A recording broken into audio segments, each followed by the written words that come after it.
Hello! Today I've got a tutorial for you, obviously, of a Halloween look. Inspired by this dream catcher. I've had this thing for ages and I was looking at it and I was like, hey, there's inspiration. So yeah, I decided to paint a dream catcher on my face over here. And yeah, I'd say this is still pretty something like a beginner level, you know. It's still something a beginner could do because obviously I can do it as well. So yeah, the only thing is it's quite time consuming with all the little lines, but that's pretty much it. And it's really fun to do, at least in my opinion. So yeah, let's get started. So this time I'm starting out with FX wax, which is sort of a wax that you can use for like 3D effects, but also to block out eyebrows. One tip is to use a little bit of oil on your fingertips so it won't stick to your fingers, but only to where you actually want to put it. And then I went on to Aqua paint from Kryolan, and yeah, by the way, I only blocked out one eyebrow, the side where the dream catcher is going to be, obviously. But yeah, then I just made my entire face pale with the face paint. The idea wasn't to get a completely white face, so pretty much I just kept blending it all while it was still wet, until my face was just really pale, but not completely stark white. And then I went on to the aqua color palette that I have with a lot of colors, and then actually went back to the white again, just to make the part where the dream catcher is going to be slightly paler even, just to make it stand out more. And then I used a very small eyeliner brush to paint the dream catcher, and try to make it so that from a certain angle it actually looks like the lines look even. Like from straight up it looks even, from the side it doesn't because my nose is in the way, obviously, but yeah. Like if you want to take pictures of it, then try to just, you know, keep that in mind. And really this is just pretty easy to paint, like the most tedious part is actually this part with all the little lines, which is supposed to be the rope and the knots inside of it. And by the way, when using face paint I always just use, you know, brushes that I also use for makeup, simply because it's water-based, at least aqua paint is water-based. So this easily washes out of the brushes eventually. And yeah, you could make it so that your eye is in the center, but I don't know, I just found it more fun to have my eye just randomly in there, pretty much. Just not to make it stand out more, I guess. So the center is a little bit, yeah, where my eyebrow is actually supposed to end. And then on my other eye I use the Maybelline Color 2 in Crème Rose, as usual. Just use it as a base, and then just did a very simple eye look using the BH Cosmetics 120 color palette. So what I did in the, maybe if you've seen that, the tutorial slash favorite lipstick video of last Monday, I pretty much used the same technique and made sort of a smoked out wing on the edge. Although this time I didn't go for full smoky eye. But yeah, and just blended it into the crease. And then made the eyelids very dark grey. And the part between my crease and the eyebrow as well. Not really a highlight, I wanted deep set eyes. So I also applied the silvery grey eyeshadow underneath my eye with a fluffy blending brush. Because I figured it's a nightmare queen, so, you know, she shouldn't look as if you get a lot of sleep. So yeah. And then I just used a nail art brush and face paint as eyeliner. You could use regular eyeliner, but I'm lazy and I was already using the face paint anyway, so yeah.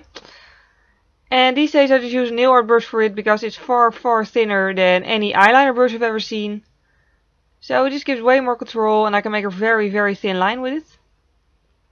So yeah, I made a pretty dramatic eyeliner this time. Pretty far out to the side of the face, and then also made it pointy on the inside to make it look more, I don't know, fierce, slightly evil. It's a nightmare queen after all. So yeah, directed inwards and then just connected it to the waterline. And then the actual waterline I filled in with a black eye pencil.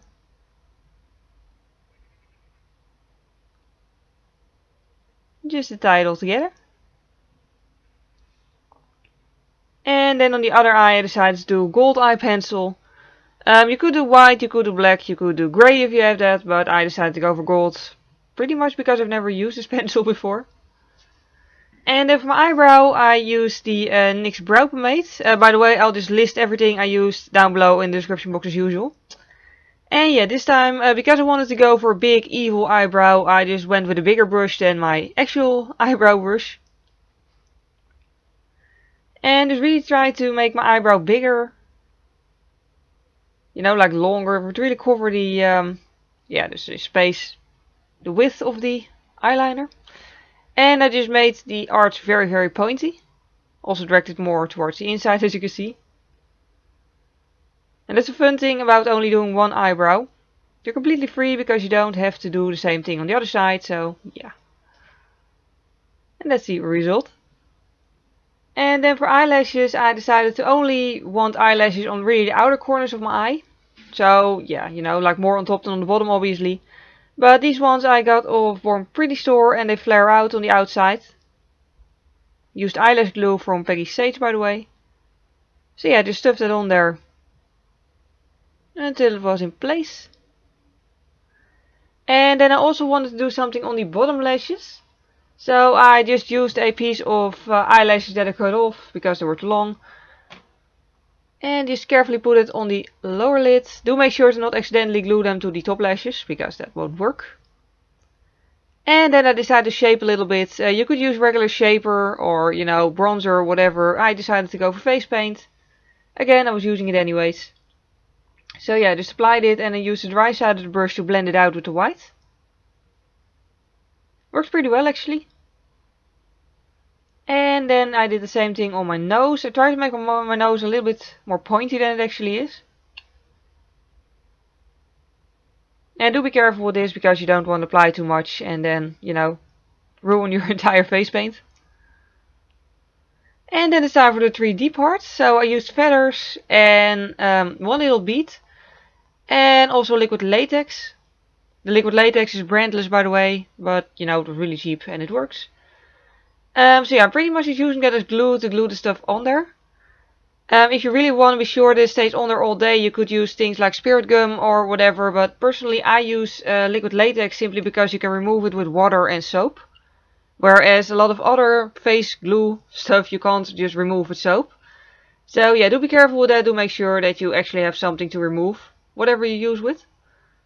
And if you use latex or whatever material, really do try it out on like the inside of your arm before, so you're sure that you won't get any sort of reaction, because red blotches on the skin just aren't very nice, usually. But yeah, I just glued all of that on there. And then went on to the lipstick. So I decided to go for an autumn shade, just a really nice dark red shade. I'm not sure if this one is actually still available. It's one by Revlon, Lavish Burgundy. But yeah, I think it's really pretty and it is a shade that most brands will have. And then that's the finished result. So here's the Dreamcatcher side with the feathers and... yeah, then here is the more evil beauty side. It is a Nightmare Queen after all. So yeah, it's just a very easy look to do actually. It takes some time, but I think the result is pretty cool. So yeah, I hope you enjoyed watching this. Thank you very much for watching and see you next time. Bye! In fact, but I wanted to do a thin black line underneath that, so I figured a thin brush will probably work. So what I did is just copy each step onto each eye, because I think if